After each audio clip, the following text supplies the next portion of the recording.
like a well of experience from being in the military and being around all kinds of people from all different walks of life, all kinds of different life experiences. And, you know, in my house, I try to make the answer like, we're honest and we work hard and we do our best. And that's all you can do. Right. And, try to teach the girls that kind of stuff. And so I feel like we do a good job. I think the neighbors are a little shocked sometimes. We'll be out doing the yard work. We do our own yard work, and which is not normal around here. But then they're out there and they're working and they're helping and they're doing stuff. And like, I feel like we're a team. I feel like the family's a team, and it makes me happy.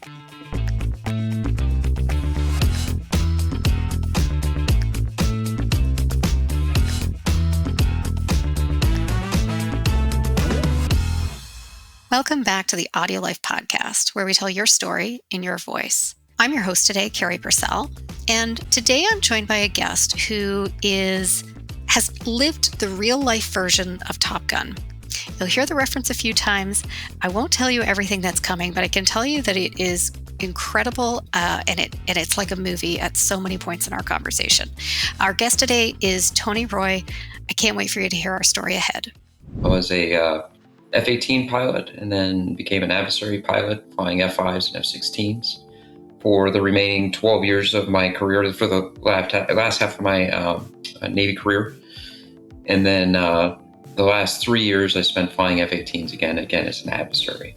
After that, I retired and from the military and started flying for Southwest Airlines, and then also fly for a military contractor called Tactical Air Support, again flying the F-5, continuing that, to train active duty military in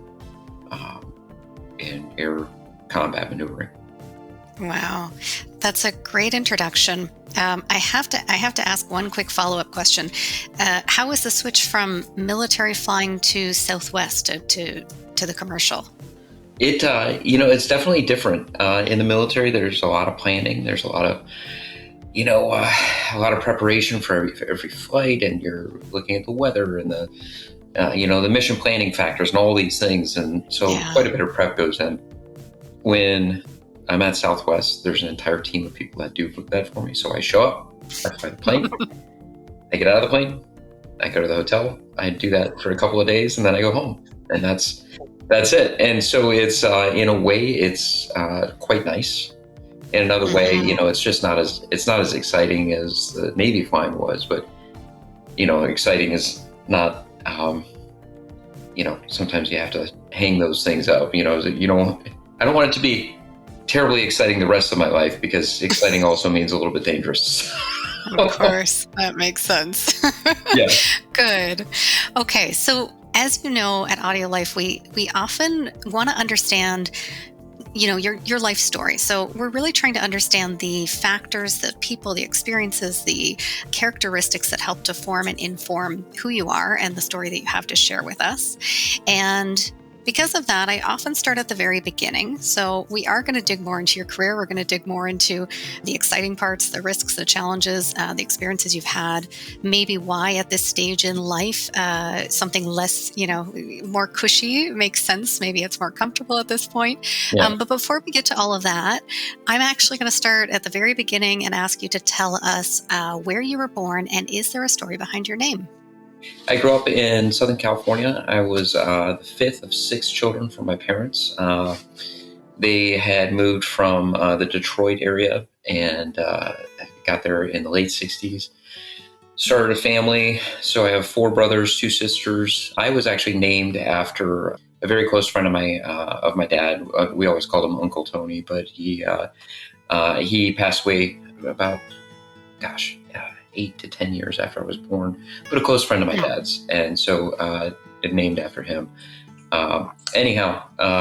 So grew up in Southern California and in Orange, Tustin, Huntington Beach area. By and large, we moved a decent amount when I was a kid, but yeah. And what led to moving a decent amount? Was it always sort of local, or what it was always local? It was always, my dad always had some crazy scheme. He always had something going on, right? So We moved because in a couple of cases, he bought a house as an investment. So we lived there for a couple of years and then moved on, fully knowing when we moved there that it was going to be a short-term thing. But typically we seem to bounce around. I remember counting at one point, I think I lived in 7 or 8 homes Mm. when I was a kid, which, has its goods and its bads. I mean, we lived in some amazing places, but, making new friends and going to new schools, by and large, we were close enough towards the end that we didn't really change schools too much, which made things easier in a way, but, still kind of moving around and always getting used to something. So when I got to the military, Mm. the moving every 3 years just kind of felt normal. But Oh, of course. but I also now despise moving. I just absolutely hate the entire process. So if I never move again, I'll be a very happy man. Got it. You're probably not the only one who feels that way, but you do have a lot of history behind it. Yeah. Geez, So, I bet you if you include my military moves, I have something like, God, I would guess somewhere close to 20 moves. And I'm just, wow. just tired of that. Yeah. Yeah. Yeah, that makes sense. Okay, so aside from the moving aspect, what was your childhood like? What was growing up like? You told us a little bit about your siblings, a few school changes, but what was daily life like? It's funny. I always thought it was just, we just had this crazy house and there's just always crazy stuff going on and just Okay. total chaos. And then now I'm a dad of 4 little girls and I'm like, oh, Yep. that's just how a big family is. And my family, so add 2 more people to that and the chaos would probably be about the same. So I always thought it was like, this is just insane. Like, nobody can live like this. But now I live like this again. So, I understand my dad a lot better now than I ever have. He passed away in 2011. And Yeah. I understand him now better, 13 years later than I ever did when he was alive. Right? So, yeah, but just chaos. There's always, and everybody has such different personalities. My brother Denny always wanted to be a police officer and a sheriff. And, my sister Angela was very intellectual, very smart, business student. Richard wanted nothing to do with schooling, but he's a genius in his own way and went forged this totally unique path. My brother John, very good at his job and, went into business and has done extraordinarily well for himself too. And then they were all kind of going this way. And I at least initially noticed that, they were making a lot of money, but the one thing I noticed personally was that none of them really seemed fulfilled, I guess. Mm, And I think they've gotten to that point now. But especially back when I was making career decisions, I was like, man, yeah. I don't feel like doing that. I'm going to do something completely different. I'm going to do something that I really enjoy doing. And that is I was always interested in aviation, but that kind of, more than anything else, my brothers and sisters and their life experiences kind of taught me that maybe I should pursue something less financially rewarding, but more, fulfilling, which Yeah. man, hit the nail square on the head on that one. So Yeah, that's very neat. So you, a couple of things. You talked about recognizing the chaos, even though you were living in it, right? I think maybe a lot of people would have just seen that as, well, this is life. And I don't know if you recognized it as a child, if you recognized it as a parent, or leaving home, but somewhere in there, just seeing this big, busy family life. But partly because of that, you had several older siblings to look up to, to see what your options were in living life, and make some really actually informed decisions for probably well ahead of your years at that time.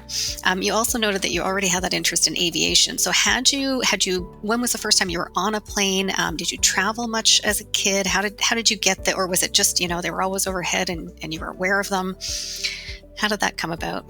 I always thought aviation was the coolest. I always had toy planes. My favorite plane still is the F-4U Corsair, World War II propeller-driven plane, and I had a model of it when I was a kid. It was about this big, and I had that thing for years and years and years and years, and it was just my favorite plane. It still is.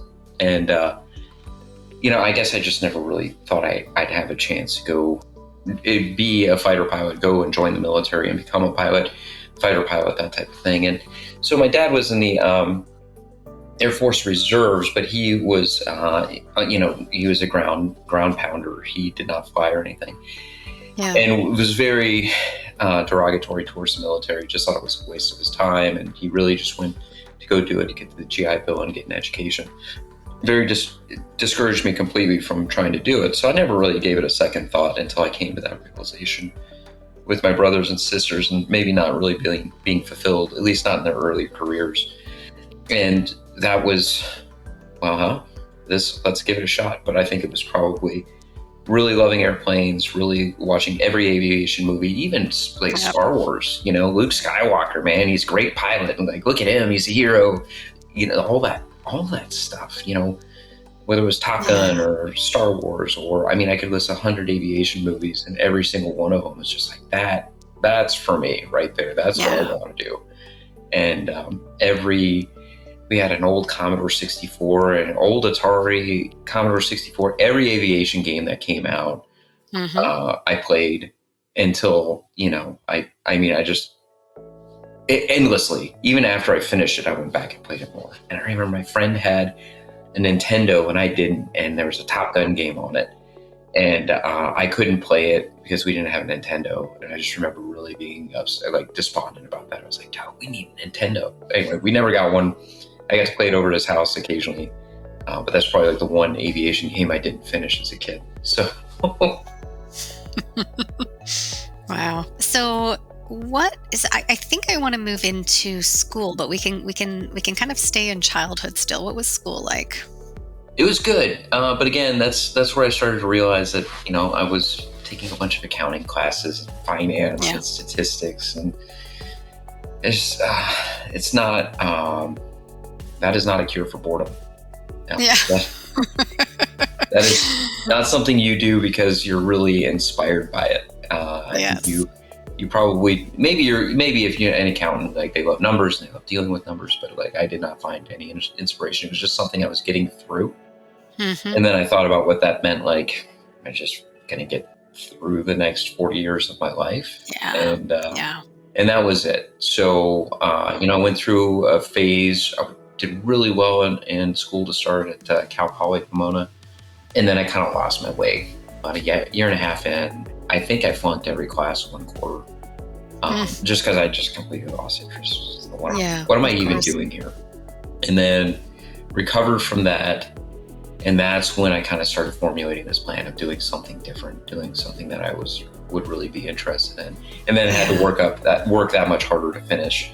I think my last 2-3 quarters, I worked through the summer and took, like 16 credits. And then at one quarter, I was 28 credits to catch up for how much of a dummy I had been during the phase where I had lost my path. And I remember they asked me that. I had an interview to go into the Navy. And it's an officer interview because I entered as an officer and went to officer candidate school, and they were asking me like, so what about your grades right here? These are good. Yeah. These are good. Well, I know what happened right in here. And I was like, well, I got lost interest. I didn't know what I wanted to do. Completely lost focus, everything. And I'm like, and now and you see what I do when I can focus, I can do this.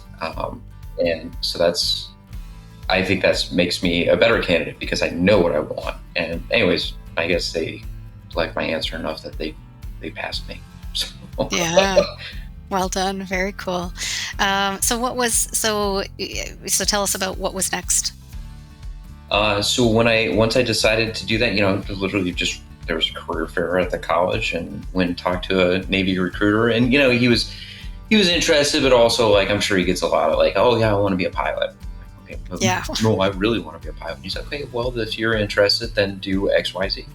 Study for these tests, make an appointment with me. Let's take these tests. Let's see where you fall on the aptitude test. So I guess I, went out and I studied my butt off for, 2-3 months of just like taking these tests over and over and over again. Went and took the tests and had a very high aptitude score. And when I checked back in with him, he's like, okay, well, let's move to the next step. Fill out all the paperwork, do the interviews, everything else. I kept it a secret from my parents until well after I had signed the paperwork, just because I knew what my dad's reaction would be, and I knew my mom's reaction would be that she would be scared for me. So I didn't want to worry her, but I also didn't want to I had made up my mind.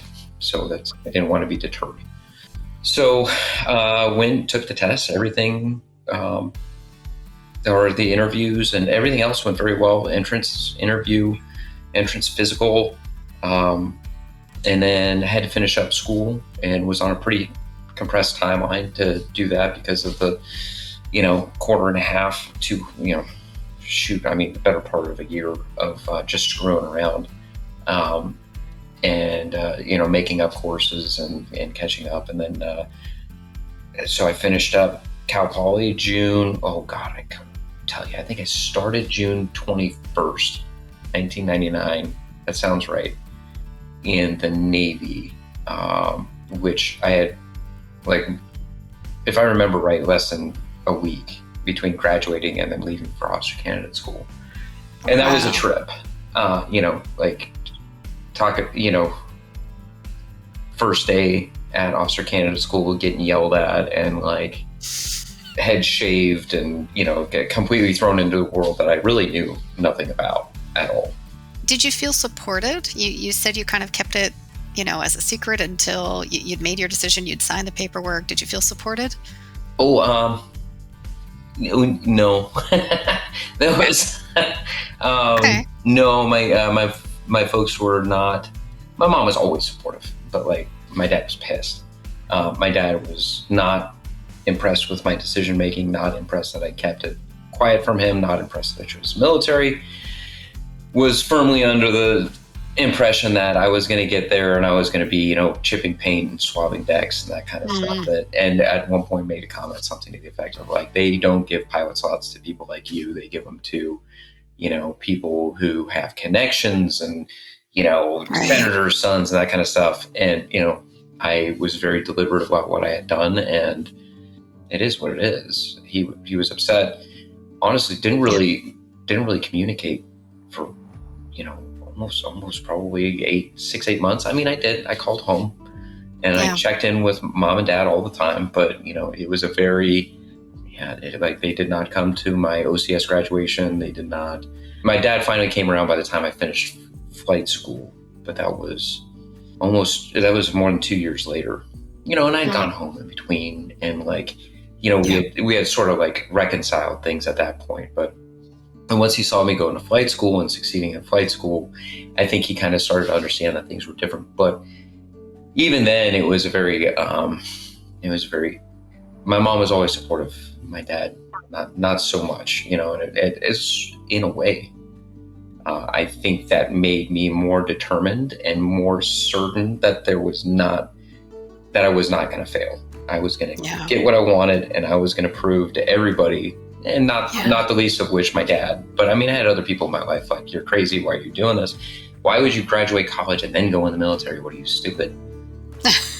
I mean, that was kind of in Southern California. That's kind of the response, right? It's kind of materialistic, not very much of a military presence outside of San Diego. And so people don't really understand. But that was a common thing that I would hear from people in my college classes as well, is why would you do that? That seems stupid. So anyways, joke's on them. Well, yeah, I love how you not only proved that when you want to focus on something, you succeed, but you also took it as just a motivation to make sure that you did succeed.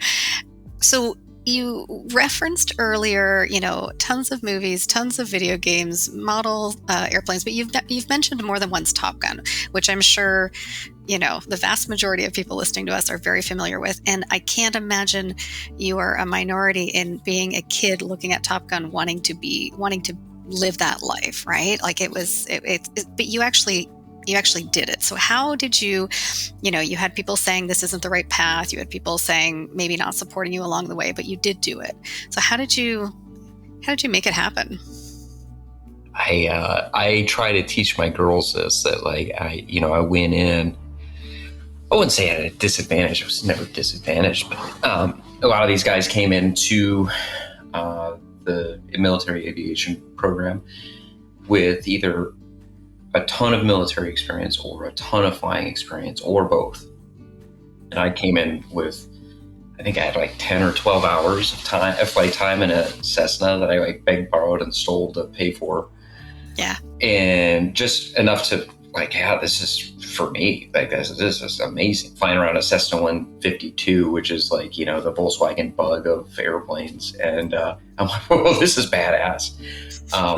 So, but my game plan was I may not be as smart as these people. I may not have as much experience, but I can work harder than anybody. And I would say that's one thing I really took from both my mom and my dad. When it comes to work ethic and like setting a goal and just never giving up, that was it. And I mean, so it was interesting to see because a lot of the guys and girls from the academy got out of the academy that had been in a very rigid environment for 4 years and not an environment where you can cut loose and enjoy yourself necessarily. Yeah. Yeah. And meanwhile, I had this full college experience. And so when it came to flight school, it's like, I will be 100% focused until I get through this and I get what I want, which is I want jets, I want fighters, I want to land on carriers. And I did. And I mean, I knew everything that was coming up. I knew it forwards and backwards and could recite it to you, in Pig Latin, for God's sakes. Like that's it. And, I held that mentality through flight school. I was willing to outwork other people. Yeah. So one thing, growing up as a kid, my parents owned video game arcades. I forgot to mention this part. Fun. So we owned tons of video game arcades. So I'm certain like the hand-eye coordination of playing video games as a kid. Yes. I remember playing new games and like people on the arcade would like gather around me like, oh my God, watch this kid. And, I'd be like 8 years old, like solving the game that nobody else could solve. Yeah. So I'm sure it was like some hand-eye coordination stuff too, that I had this unfair advantage. So I'm not like Mr. Disadvantaged, but I didn't have the skills that everybody else did. I had a completely different set of skills and a work ethic that was going to get me there with the skills that I had. So I just want to ask this, talking about your childhood and saying that you never had that Nintendo. Why do you think Nintendo was kept out of your house when you had a variety of other types of video games available to you? Well, that's it. I wanted to play all the aviation games, not just ones I had access to. I wanted all of them. But there was like a Star Wars one that was, and you're flying around like an X-Wing and shooting stuff, and you're down in the trench of the Death Star. And I could solve that thing like 10 times over. And that's like one of the ones where people were watching like, oh my God, this kid's incredible. I'm like 8 years old and just crushing it. But yeah, I mean, every aviation game, if it was there, I wanted it and I wanted to play it. And I didn't have that one. I remember being very upset. Yeah. I'm surprised. It feels like there was a lot of support for video games around you. I'm surprised that nobody ever caved and let it in your house. I mean, God knows I tried. But yeah. They're like, we have plenty of video games. We're not buying more. Yeah, no, I mean, it's logical. I think it was actually my parents at that point kind of realized that, when Nintendos came out and the home entertainment systems, they're like, this is kind of the end of the video game arcade. And so I think they really bought into like Atari and Commodore 64. By the time Nintendo came out, I think they saw the writing on the wall and they sold the business. Yeah. Shortly after that, they sold the business and made a ton of money, and we sold the arcades and it was over with. So. Okay. So I think we were back into flight school. You were saying, I had sort of asked you, like, how did you make it happen with, not like, it's not a complete underdog story. You had a lot going for you, but other people had more hours, more years, maybe more connections, just advantages that might have gotten them ahead. You said you were willing to work harder than anybody else, and when you put that focus to it, you were really able to accomplish what you wanted to. And you also mentioned that it's something that you tell your girls. So you have 4 girls. I don't want to jump too far off. I do want to come back to career, but just tell us a little bit about fatherhood. When did you become a father? What has fatherhood meant for your life and your outlook? It'll come in later when we talk about the crash, but that was prior to that. My wife and I, we had been married for, at that point, 5 years, and had been dating for, another couple of years prior to that. And, we were satisfied. We didn't want to have kids. We were not interested in it at all. And that was kind of the spark that you start going through the accident and the fallout and like a lot of the like mental soul searching type stuff. Like what what does this mean? Why am I here? Like, Got all it. the stuff, all that. I'm sure that everybody kind of goes through this after a traumatic experience, but Yeah. and that was the point where I think I want to be a dad. I think I really want to be. I think I'd be a really good dad, and I was Yeah. always kind of nervous about becoming a dad because I wanted to be the supportive dad, and try to improve on the role model my dad had set for me. We'll just Yeah. leave it at that. But anyway, so it wasn't until we were about to move from Fallon, Nevada. We started trying to have kids, and I mean, it was not not to tell too many tales of us. We started trying, and like it was like instantaneous. It was like Oh. it's like, oh, I thought there was going to be this really fun period where we were going to be trying a lot, and it was like the first month. It's like, oh, well, okay. Oh, that's funny. It was pretty funny. So I was really looking forward to the trying part. Anyway, so we had our first daughter, Lydia, and that was just the most amazing experience. It's just absolutely incredible, right? And then like, let's have another one, and my wife only ever wanted to have one or maybe two. Then we had Ruby, and Lydia was tough, but she was such a sweetheart. And then Ruby came, and she was just the most adorable little kid and just so easy going and such a sweetheart the entire time. We're like, well, maybe we should have a third. And then we had a third, and it's like, oh God, what have we done? She was just hell on wheels the entire time. I remember her being 8 months old and scowling at me, like, like, oh my God, what have we done? And number 4, so that was Gaia. Number 4, Octavia, she came along after I had retired from the military. And it's a joke around our house so Gaia and Octavia are both born in January 24th and January 25th. Wow. 2 years apart. And Octavia was not planned. But like, what is going on 9 months prior? Oh, that's Jazz Fest. Got it. We're out at Jazz Fest all day, listening to music, having a good time, having a few drinks, coming back, and I guess we made a baby. So, oh, that's funny.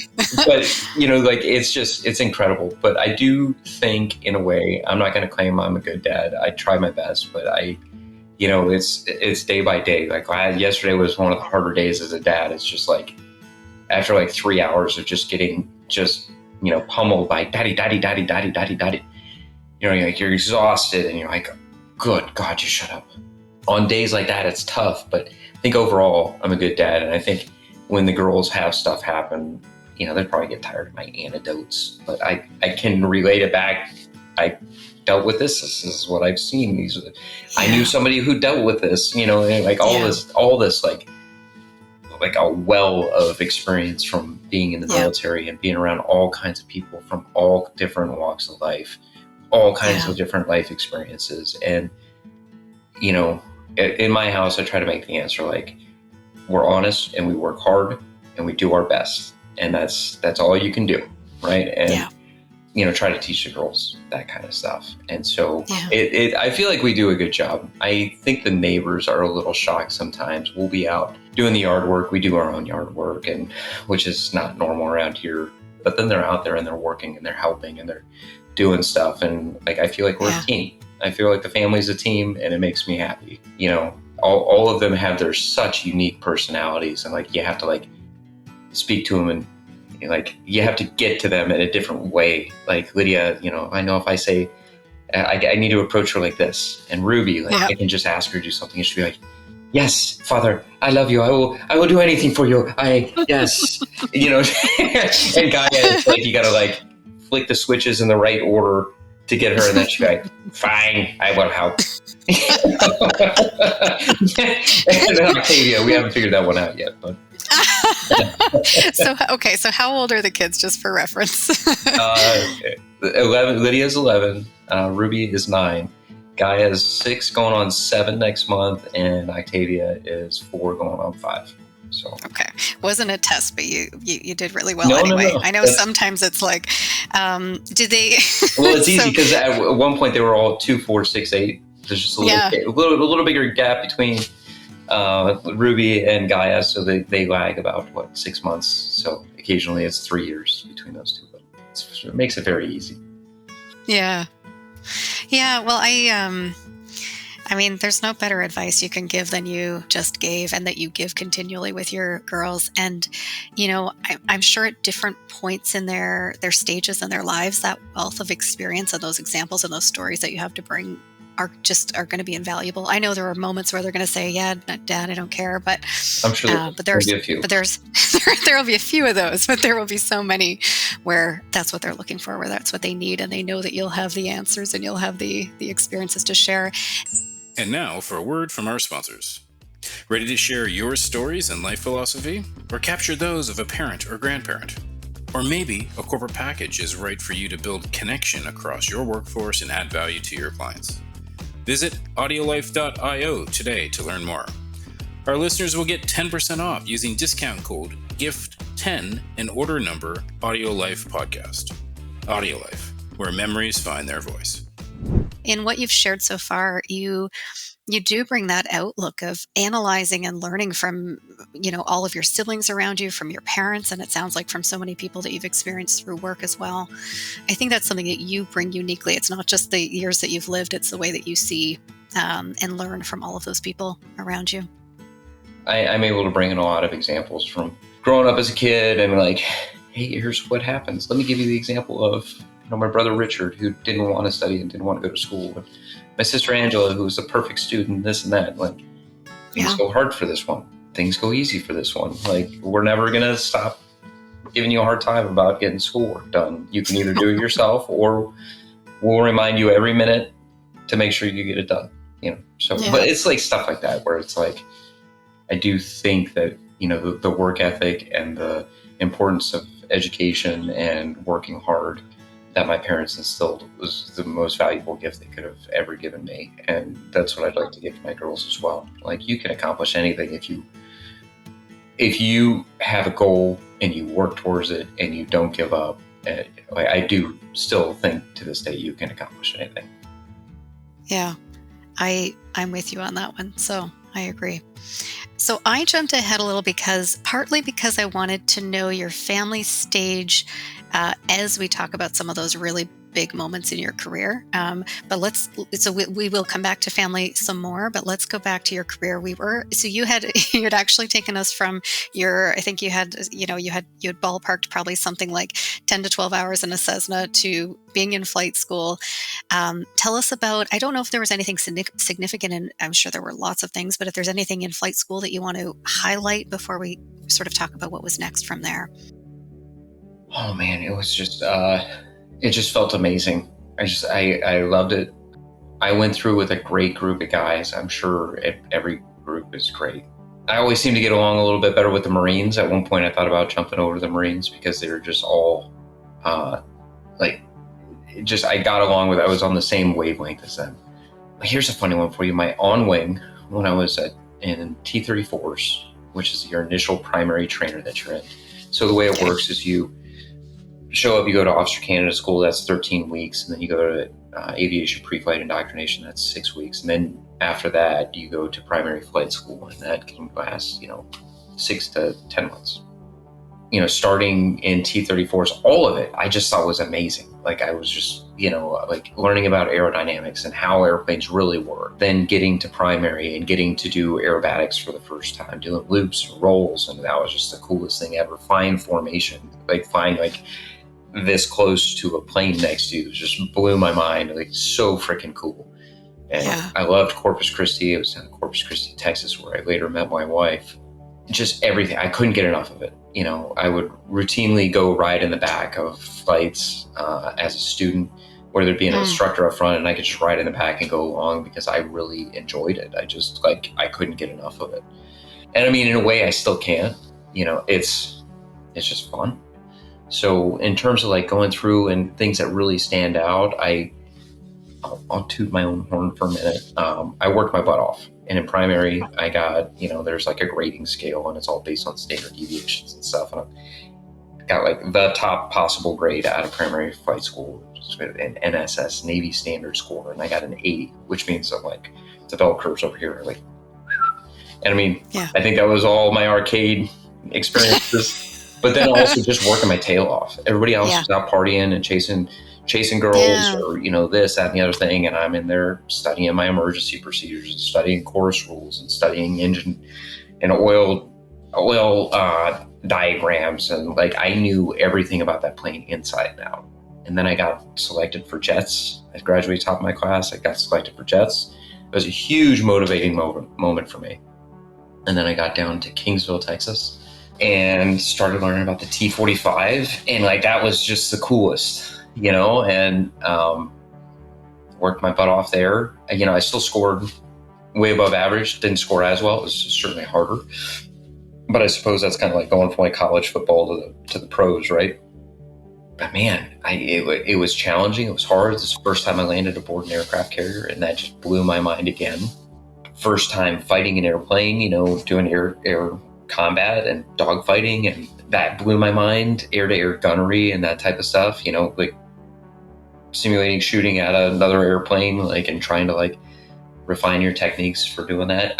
All these things, just like, was there one thing that stood out? I don't think so. Probably landing on the carrier the first time. And then, that being said, it was also the first time I knew somebody who was killed. There was a Air Force pilot who was riding the back seat of a T-45. They had gone out to the carrier. They went overhead the carrier and they rolled into a turn, and the accident investigation found that the stick got stuck under the back pilot's leg strap, and they just kept rolling it into the ocean. And like, that stuff happens, and you're like, yeah, I'm bulletproof. It's not going to happen to me. Yeah. It's a stupid 20-year-old kid type of thing. Like, I'm bulletproof. Nothing bad will ever happen to me. And like, then you just get older and smarter. So I suppose that was a turning point too. I had a buddy punch out. I'd been to his wedding. He punched out. He came back. He blew a tire on the carrier and came back. Lost control of the jet on the ground, punched out. He was fine, but didn't fly anymore. A lot of people failed out of advanced flight training down there in Kingsville. So kind of like seeing that, but again, all of it was just so overwhelming all the time. Yeah. I loved it. And so I loved it so much, I asked upon graduation from flight school to stay as what's called a SIRGRAD, a selectively retained graduate. They basically keep you as a new student, as a new graduate, to teach the new students the basics. And so basically, like, first tour instructor, which was a big honor, and I was like, hey, I'm the top of my class. I was the top of my last class. I'm your dude. I want to stick around. I want to instruct. And so they did. And that was cool. In a lot of ways, I think I sort of regressed as an instructor, because it was more about like, these people were right behind me, and I want to try to hook them up and give them all good grades and be a friendly guy. And kind of lost some of the military bearing I think I had, but overall very positive experience. But then when I had to go back to being a student again, it was a little bit of like, I lost a little bit of the focus that I had prior to that. But at that point, 3.5 years in to the Navy, and like, just ready to get out of the training environment, like go to the fleet, go do what I'm supposed to be doing. So yeah, so the more you talk, the more it's like you really did live a version of Top Gun. It really, what's funny is I took the two oldest to go see the new Top Gun movie. And as we go through all this, it's really kind of a trip, because Lydia knows all the stories. Ruby knows most of the stories. But as we were watching the movie, Lydia looked over at me, and I still remember it. She's like, Daddy, is this movie about you? It was just the sweetest thing ever. Cool. I was like, oh my God. I still get a little choked up about it. I'm like, that is so sweet. But that's very cool. Yeah, it was really pretty neat to see. Yeah. But yeah, there's a lot of parallels there. There's, a lot of people have that sort of stuff. Certainly the movie is not about me. All right. We'll leave that. We'll leave that there. I mean, at the very least, if the movie wasn't inspired by you, you were inspired by the movie. We know that much. Absolutely. All right. So, I'm curious because as you go through the experience, like you talked about how focused you were, how some of the other, you did talk about how you had just the best like crew around you, the best cohort around you, but also how at earlier points they were maybe more distracted with, being out on their own and wanting to party and whatever else they were doing, and you weren't. And then later on, you talk about how you were really focused. I'm deducing, but maybe I'm wrong. Maybe I'm making an assumption that, everybody's getting more focused by that point. What are some of the like funny moments? What were some of the things like, did you have time to sort of, unfocus a little bit here and there? Oh And yeah. I mean, yeah, it's just constant nonsense, I mean, like what?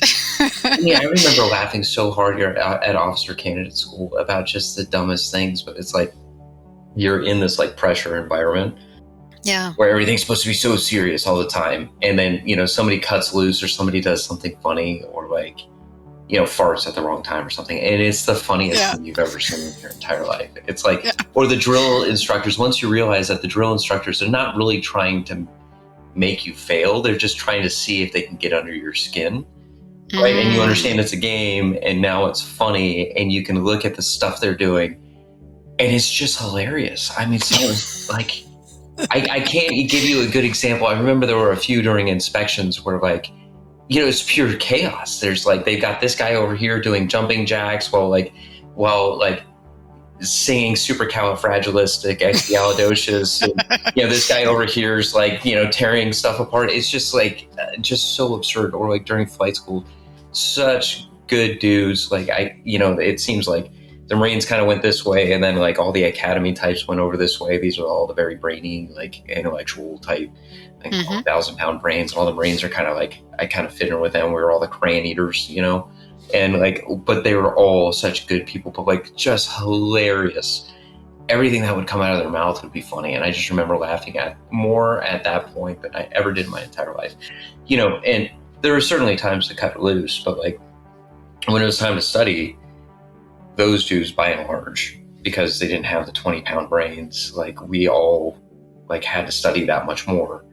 And like, but it just became a very tight knit group. So, I mean, in terms of like funny stories, I mean, there's so many, and they probably wouldn't translate because you're like, that's cool. That's it's like that, you're all kind of trauma bonded, Yeah. I remember, this isn't a funny story, but it's just the funny stuff that happens that later becomes funny.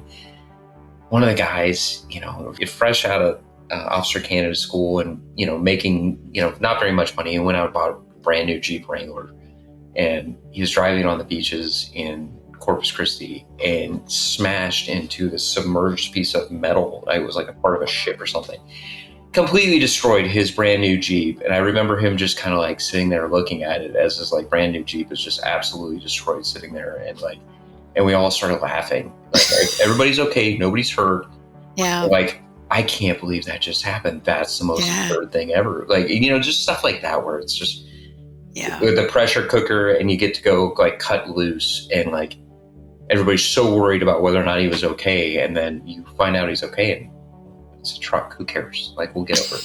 That's why God invented insurance, right? And it just becomes this funny thing. Like, talk about, well, we had a big bonfire and everybody was fine and you drank a few beers and like all was forgotten. And like, I think he got a new Jeep. I don't remember. Well, we but can all hope. that kind of stuff. Like, just, you just make fun of everything all the time. And if you couldn't laugh at yourself, you didn't deserve to be there. Everybody was making fun of everyone for everything. And that's what made it funny. So Got it.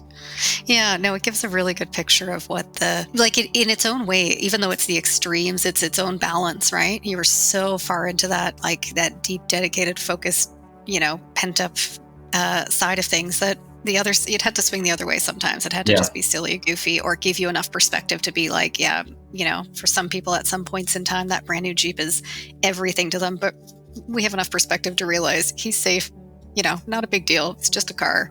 Yeah. That's it. Yeah. Cool. Okay. So let's move forward. So after graduation, what was next? So you talked about how badly you just want, like, you enjoyed flight school, but how badly you just wanted to, you know, to be through it, to have your job, to be Yeah, to get in through that. charge. I don't know if you didn't say in charge, but maybe to be in charge. Oh, I wasn't in charge of much except for myself for a while.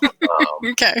But after flight school, I stuck around for that surgrad job, did that for about 15, 16 months. That's when I met my wife. She was Okay. going to A&M Corpus Christi at the time.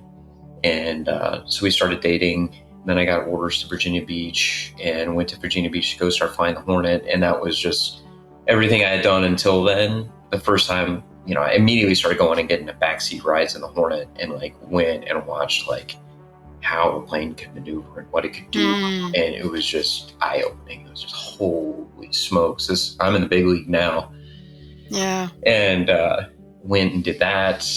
Kingsville in 2002, end of 2002, spent about a year at we call it the Fleet Replacement Squadron, or the RAG, which is an old nomenclature for replacement air group.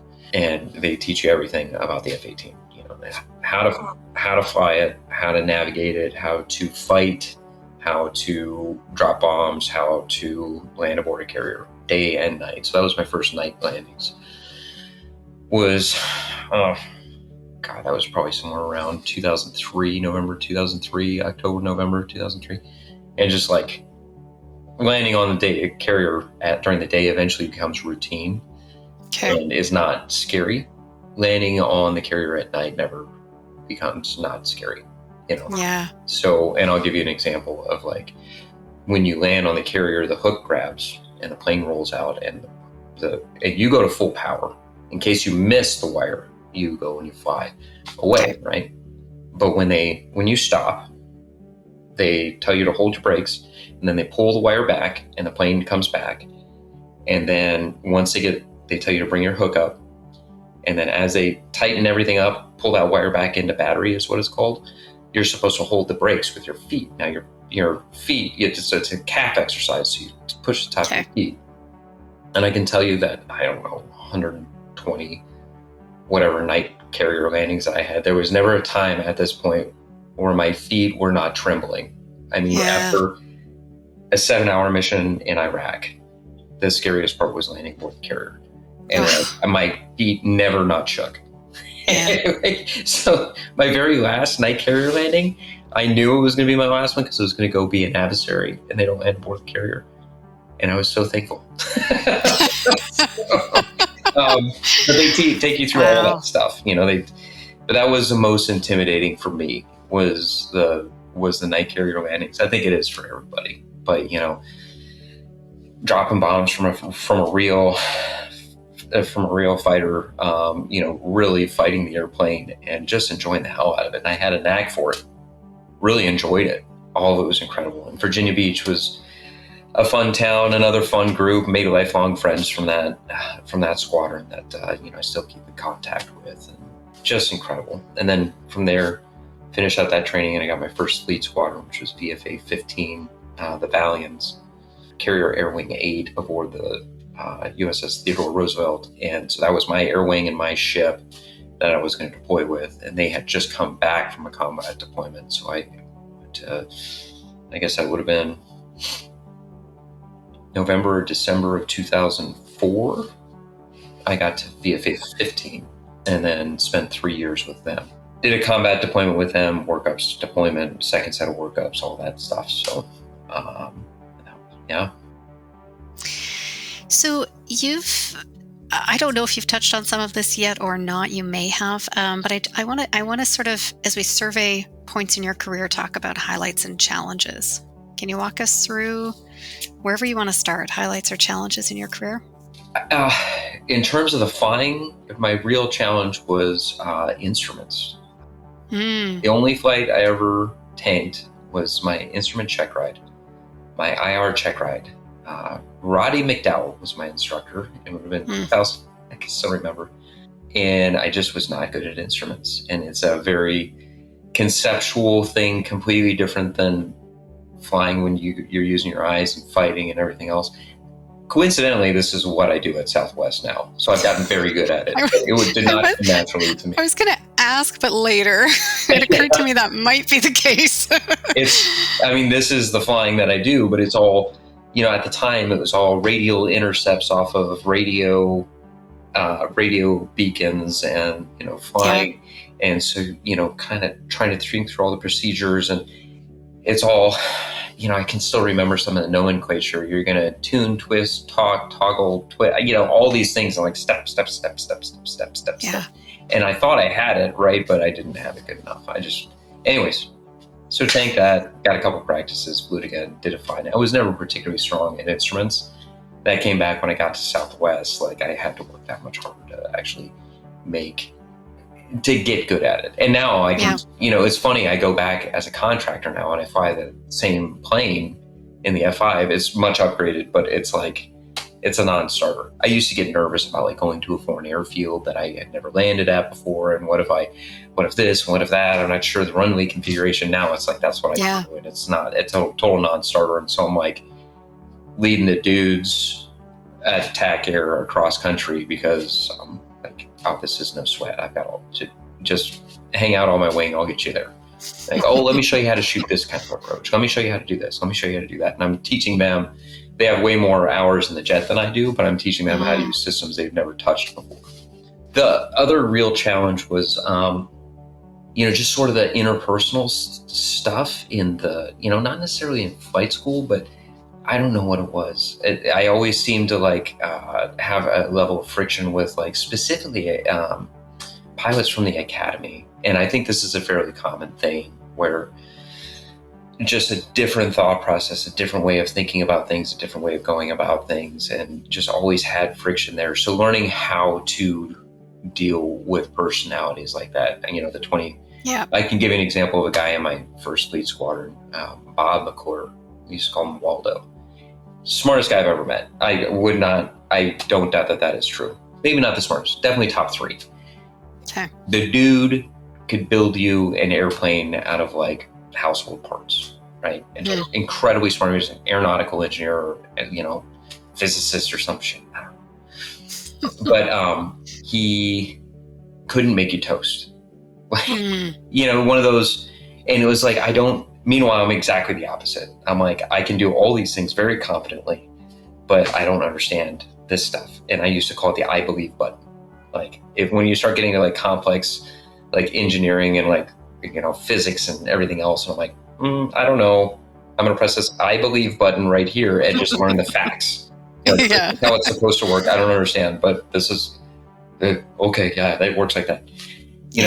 Meanwhile, his brain's all the way over here, and he's thinking about all these things, and he's calculating out torque ratios in his head on the catapult, on the carrier. And I'm like, what are you talking about? So speaking to those people can be challenging. And I found that was every single time I had a personality conflict with somebody, it was always because they were the 20-pound brain that didn't necessarily understand how my brain works, which is a lot of estimation, a lot of guesswork, a lot of on the fly, type of thinking. And they're like, no, you have to be able to calculate the torque in your head. That's 281,000 pounds of foot pounds of pressure on the left wing. And I'm like, I don't know, it's about this much stick. If I just about that much. They're like, well, how do you know? I'm like, it's if that feels right, So those were the hardest parts for me. It was, I would say dealing with the engineer types. So. Yeah, that makes sense. And highlights. Let's spend a minute on highlights before we. Highlights. Finish up my combat deployment aboard the TR. I flew my brains out. I flew more than any other pilot in the air wing. So there's probably 80, 90 pilots. I had 49 missions. I had something like 600 or 800 hours on that deployment, which is an absurd amount of hours. And most of it was 6 hours at a time flying over the beach and flying over Iraq. So, it'd be an hour transit up overhead Baghdad. It'd be an hour transit back, a night carrier landing typically. And, you'd hit the tanker at least twice, sometimes 3 times. So I got 49 of those in one. I skipped 2 port visits because I'm like, this is what I'm here to do. This is why I've done all this, is to help these guys on the ground. Yeah. And so I skipped those 2 port visits to go into Iraq. We deployed out of Iraq and we're flying out of an air base in Iraq, while the carrier was ostensibly, they pulled into port and everybody was screwing around. I'm like, I'm here to work, man. Yeah. And went and flew another 10 or 12 missions on each of those, 7-day stretches or 5-day stretches, whatever they were. Wow. So I consider that to be, from my fleet squadron, the very best thing that I did. I outflew everybody, and I kicked ass. I feel pretty good about saying that. All kinds of stuff there. I mean, I've got a story, helping troops on the ground multiple times, like finding weapons caches. There's one story, I guess it's probably a good time to tell it. It was northwest of Baghdad, and it was when Ramadi and Fallujah were going down, and really bad situation where, it was just constant fighting every day. And, guys constantly, troops in contact was kind of like that. Your blood pressure would go up when you'd hear that, because you're like, okay, it's game time. Guys on the ground are being shot at. They need air support. They called us in. We were orbiting overhead Baghdad, and they sent us about 5 kill boxes away. And like, there are troops in contact. They need you here right now. So we hustle over as fast as we can, use up a lot of gas in the meantime. So I send my wingman up to go get gas, so that there's always somebody on station. And in the meantime, talking to a controller on the ground, he's like, hey, what had happened was there's a river, and there was basically like a cave complex, or like a storage facility built into the bank of the river here. And the troops, the Marines there, had determined that there was a weapons cache in there. So they had gone to raid it, but it was an ambush. And so from across the river, they were being shot at and shelled. And from across, I believe it was the Euphrates, it might have been the Tigris, I don't remember. But we're completely pinned down and couldn't do anything. You've got to stop these guys. They're across. We can't target them. We can't even poke our heads out. We're screwed. Like, they're going to kill us. And I've got my targeting sensors in there. And these guys have taken positions just outside this little village, and there's like palm groves and everything else, and I couldn't see where they were shooting from. So, you're faced with this ethical dilemma. What do? Do you drop a bomb, but it's right next to a village, but you got to stop them from shooting? Or what do you do? And I didn't, ethical dilemma is, I said, well, I can make them stop shooting. I can give you about 30 seconds. He said, that's all we need. Okay. I can make him stop shooting. And if I was 5 feet above the palm trees, I would be surprised because I came by supersonic at the top of the palm trees. Jeez. And it blew the lid off the place. If you've never heard a fighter jet go by supersonic, but it sounds like an explosion. It would sound like a bomb had just gone off next to you, and probably ripped all the fronds off the palm trees. Yeah. And I could hear the guy key the mic as my sonic boom went by, and all the guys start cheering, and I could hear them laughing and crying, and they're all booking out the door. And they got out, and he's like, that did it. He's like, come back again. 9G turn all the way back around. Jeez. And it is so the 1 second. Like 9G turn back around, because what you don't want to do is you don't want to come from the same direction yet, because now they see where you went. They're going to be looking for you, whether they have surface air rockets or guns or whatever. 9G turn, and I come from the other direction now and blow the windows off them again. And the guy's on the radio, and he's talking to me, and I remember it was the very best thing I did in Iraq. Yeah. I saved those dudes. It's incredible. And it was, man. And he's telling me on the radio, he's like, you have no idea. Thank you so much. I appreciate it. Like, and I'm like, I'm things out, ready to go. I'm looking for these, pardon my French, I'm looking for these motherfuckers who are trying to kill my buddies, because I want to go get them. And I couldn't find them. So I'm apologizing on the radio to the student. I'm like, I can't find them. I'm looking for him. I can't find him. He's like, who fucking cares? You did it. I'm like, no, I want to do more. Like, I got to go get him. And he's like, we're out of here, man. It's cool. Thanks. You know, I mean, it was much more formal, right? But like, that's in the parlance that everybody else would understand. But it was, man, that was a good day. Yeah. So then my buddy came off the tanker and, you know, he's listening to this whole thing and he's like, holy shit, man, that's amazing. And but like the standard thing to do. So I came back. Here's the end of the story is I came back. We were not supposed to go that low. We were not supposed to be below 10,000 feet without permission. We weren't supposed to do this. We weren't supposed to do that. Yeah. The right answer was I was supposed to have dropped a bomb, right? But what's the unintended consequences of that, right? Yeah.